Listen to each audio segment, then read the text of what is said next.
You must know that at no point in your life is something impossible. At no point. You could be in a place, you could be born and brought up in a place like Bihar, like I have done, and be a big enough star to come and talk to people in Coimbatore as a star.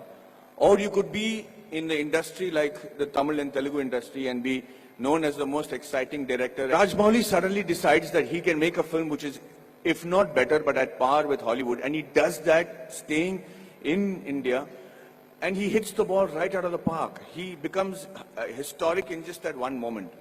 There is a huge lesson to be learned on things like that. Everybody keeps saying success is when the right opportunity meets the right preparation, right? So you can't have the right preparation by being the engineer that you want to be, and you keep looking out for that right opportunity. But what makes the right opportunity and the right preparation come together? When does that synergy happen for you to be prepared for it? Because like they say, if you're prepared but you don't get the opportunity, it's useless. If you have the opportunity, you're not prepared, it's not useless. But they have to meet at a point, right?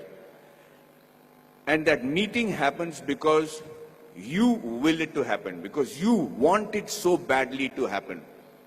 I could be walking down any street, I could be anybody, but why did that one director come and meet me and wanted me to act in that television serial? If you look at every next step in my career, I have never prepared for it. I have never imagined that this could happen. I never imagined that Mani Ratnam will call me. How would Mani Ratnam know about a guy who's doing a television series in Bombay without even seeing one episode of mine? So let's come back to that one point that happens, the synergy that happens between the right opportunity and the right preparation. And that happens when you have what is called situational awareness. So let me tell you a little bit about situational awareness. Situational awareness is when, as in the army, they say you're completely aware of what is happening around you at all times. So, as I was saying, the situational awareness happens when you're completely aware of everything that is going around you at all times. And you should be able to do that. When we are in the army, and if you're walking down the ground, parade ground, anybody who's involved with the defense will know what I'm saying is the truth. And if there's an officer walking away from the other side of the ground, you have to stop and salute him and say, Ram Ram Sarji, or whatever is the call of the unit. If you don't, they'll give you a brick in your hand and you have to shave with that brick. So, thank you, that's awesome.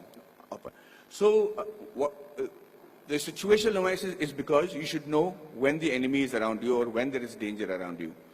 You know how that is taught to you from when you're a child?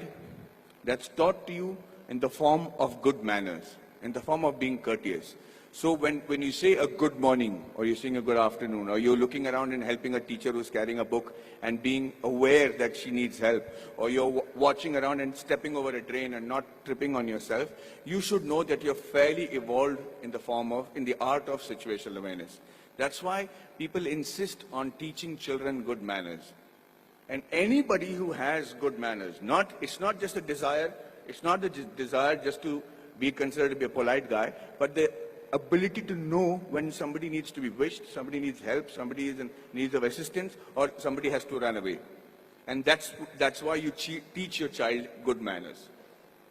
And I will tell you today, from the bottom of my heart, I might not be completely worthy of some of the opportunities that I got, but I grabbed it like hell. And I got those opportunities simply because I was a very well-mannered person. I was able to, yeah, so